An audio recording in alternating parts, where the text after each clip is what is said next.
Hey Virgo, welcome to your reading for the second half of February, which will of course be Pisces season. If you're new, welcome, and please remember to subscribe.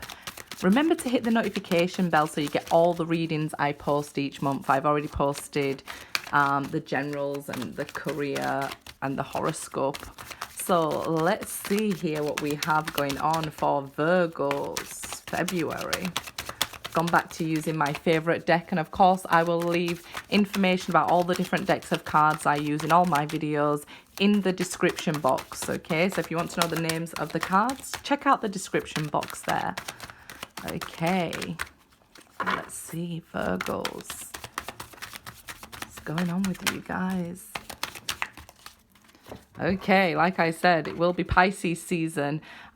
Just check my deck's reversed in my hand, so I'll turn it round, and we'll also turn this round.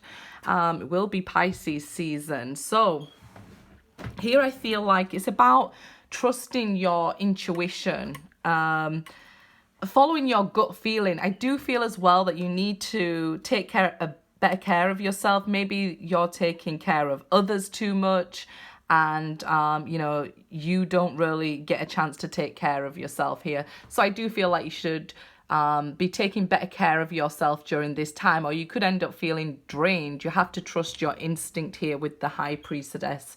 Of course, it could be a Pisces that you're dealing with, because we do have many people watch the readings, but I feel like it's just an indication of what's to come for Pisces season, as that's what we're talking about.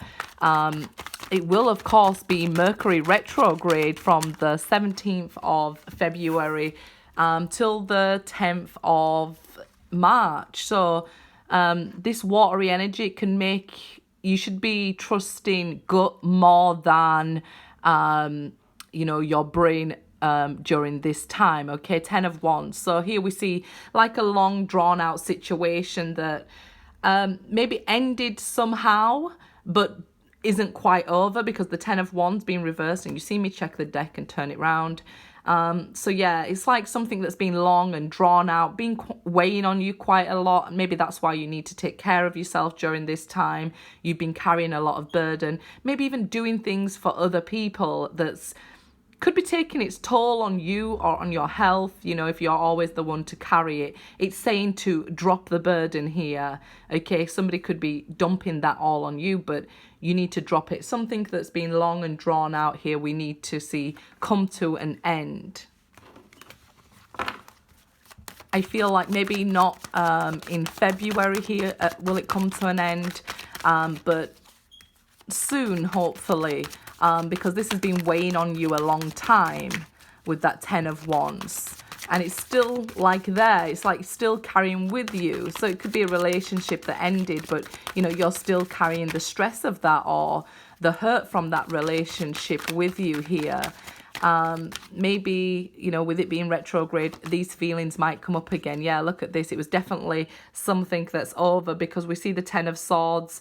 This is about an ending, even about a betrayal. Somebody betrayed you here, so it could be the fact that somebody betrayed you and you've carried this with you the whole time. Major changes coming up for you in February. Like I said, with it being Mercury retrograde, things probably feel like they've been going on a long time, or it's been quite slow to get over this betrayal. It's been a lot harder this time, been very difficult on your emotions with the High Priestess as well.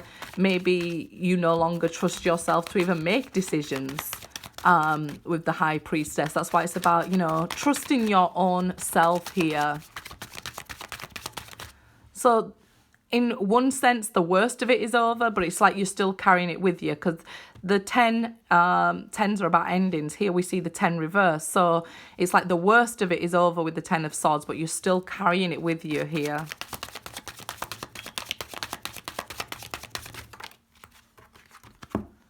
Okay, so 8 of Wands and the Hierophant here. You may hear from this person who betrayed you, okay? They may be coming towards you now or start talking to you now. not uncommon during a retrograde. It's about unfinished business. And like I said, it may be coming to a conclusion, or you may finally get some answers here. It could even be, a business or a friendship that this happened with, but it's something that's now going to get some sort of movement after you've carried it with you, learned a very hard lesson with this. I mean, the High Priestess and the Hierophant here, I'm feeling it was a very spiritual awakening for you, very hurt, very drawn out. It's brought you to the light, so to speak, without sounding too corny. It's like brought you to the light, I'm just trying to change my light to see if I can see these better here. But yeah, it could be a Taurus for some of you that now want to message you. But I feel like you've got a lot of value from this, even though it was very painful and drawn out. You've learned something major from this. Okay, so it may be now about learning to trust yourself and follow your instinct. Maybe you knew something was wrong and you didn't listen to yourself, and then you found out later it was wrong. Things like that. It could have been a very stable relationship, as the Hierophant can indicate a marriage. But I feel like now with the Eight of Wands, you're going to start getting some answers here. It definitely feels like it was drawn out.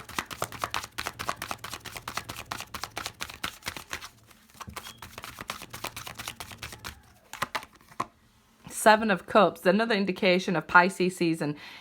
Because this person wants to come forward and you finally start getting some answers, it could confuse you about their intentions. If it is a romantic relationship, I always warn people about getting back together during a retrograde, because it can indicate, that they will leave again as soon as Mercury goes direct on the 10th of March. This can indicate you now getting offers from a lot of people. And like I said, it could be job offers here with the Hierophant indicating Taurus there. So it could be a lot of job offers coming in. So that's why I said it could be part of a business or some sort of money agreement that's been long and drawn out. Maybe it was a divorce and, it's finally getting sorted out here. So we see something coming to a conclusion, finally getting answers. Like I said, it seemed over a long time ago, but it's been long and drawn out here.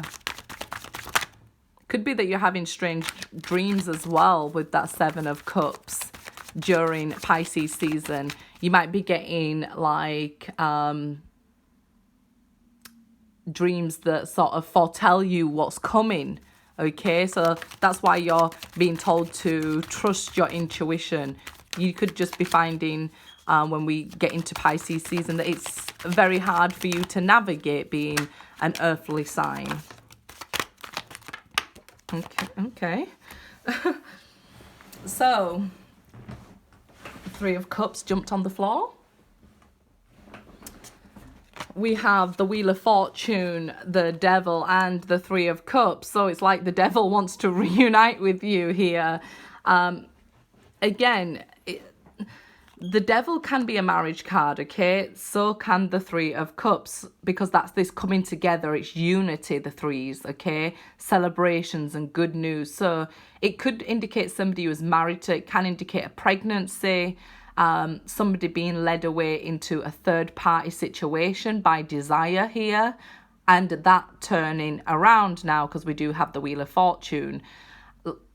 Major Arcana, they indicate energy that's around for a long time, okay, where the minor arcana are a short time. So it can be the fact that if they went off with a third party, that they're going to be together for a short time.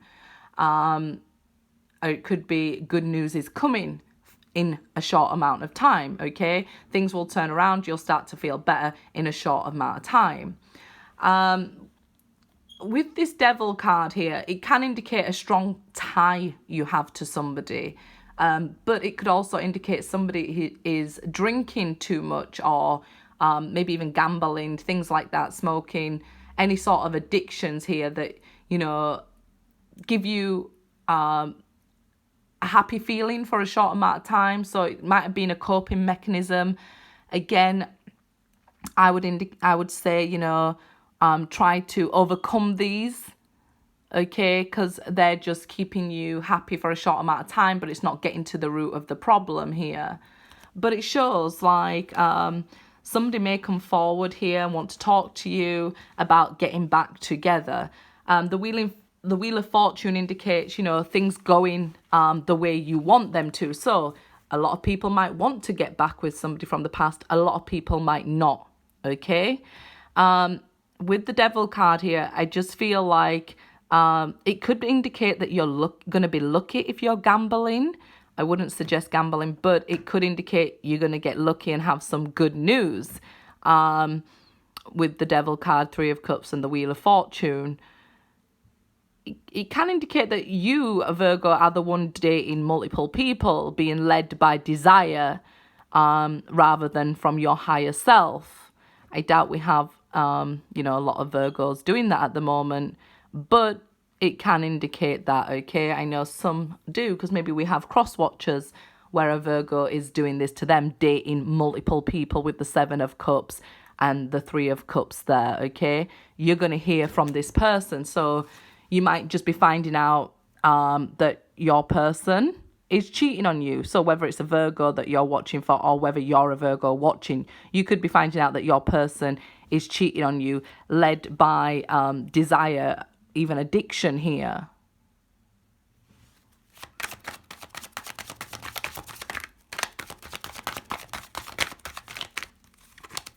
Okay, the Ten of Cups now. Okay, so it does seem at one point there was a lot of love in this relationship, but 3 tens in a reading definitely indicates major changes. And with all these major arcana, it's change that's going to last a long time, energy that's been around you a long time. And that's why I said here, that's what I was feeling. It's something that's been long and drawn out, finally coming to a conclusion, right? So if this has already happened to you, let's say, a very loving relationship that, what you thought was a very loving relationship, somebody you loved very much, they betrayed you, maybe with a third party.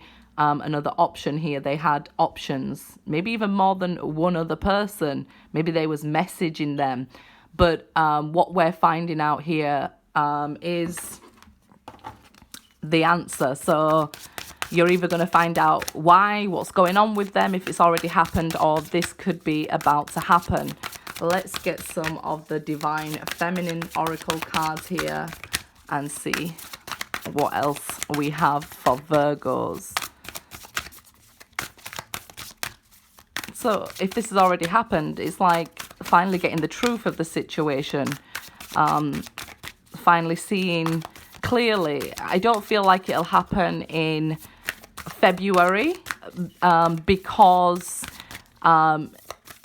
that Ten of Wands is reversed. It's the only card that's reversed, actually. It's like you're still carrying it with you. So maybe in March or April, it's finally over for you. You know, you finally either move on or you're back together because they're coming forward to talk here. Oh, 2. Okay. So, right, let me get the book here. We have the Warrior Saint and the Essence of All Buddhas. I am the warrior of love. My devotion attracts resources and support. I have the power to make each moment sacred. Everything is material for my liberation. Okay, let's read from the book there. Let's see. The Warrior Saint. I don't know why they don't put numbers so you can easily find them in the book, but they don't. So I'm going to check if they are alphabetical.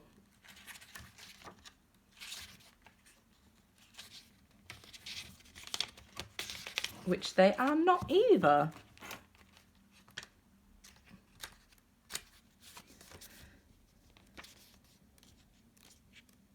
Why wouldn't they be alphabetical or numbered?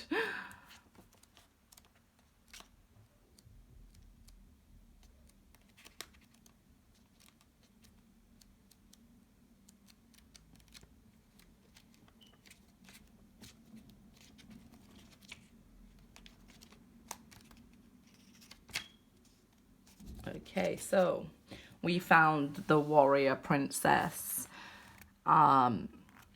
So she represents the otherworldly courage and resourcefulness that comes from deep devotion and commitment. So if you've been deeply devoted to your spiritual path, that's what we're seeing here. A warrior saying, it's showing you. Okay.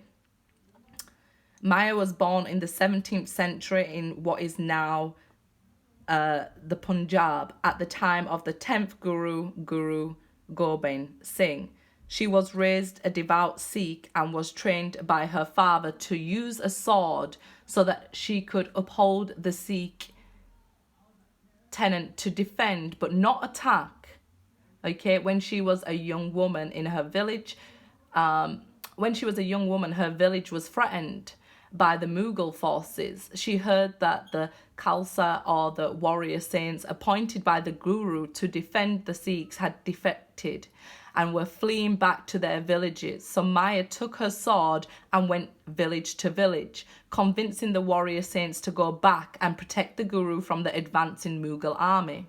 She gathered 40 men to fight with her, and on December 29th, 1705, the small, courageous band of Sikh warriors rushed out to protect the legacy of their religion in the Battle of Muskai with Mai as their leader. Mai was the only one to survive. Guru Gobind Singh blessed these 40 men and declared them Chalai. And the 40 liberated ones. Maya became the Guru's personal bodyguard and dressed in men's attire until she retired and spent her last years immersed in meditation. Maya is considered a great Sikh warrior saint. The house where she spent her last years in meditating has been converted into a god warrior and a Sikh place of worship. Her sword and musket are on display as saints and symbols of the fiery courage that she showed. Okay, when you select this card, her soul, her devotion grounds, allows you to see just how many resources are available to you. So it's saying resources are available to you, but you need a change of perspective, so that the spiritual realm can infuse with light and strength the energy that is greater than our own. So the mantra for you, Virgo, would be what I am committed to with my entire being. And your intention should be, I am a soul warrior of love. So it's like reassuring yourself that you're doing this for love, you're doing it out of love, and your devotion attracts more resources and support to gain your love. Okay, good luck, guys.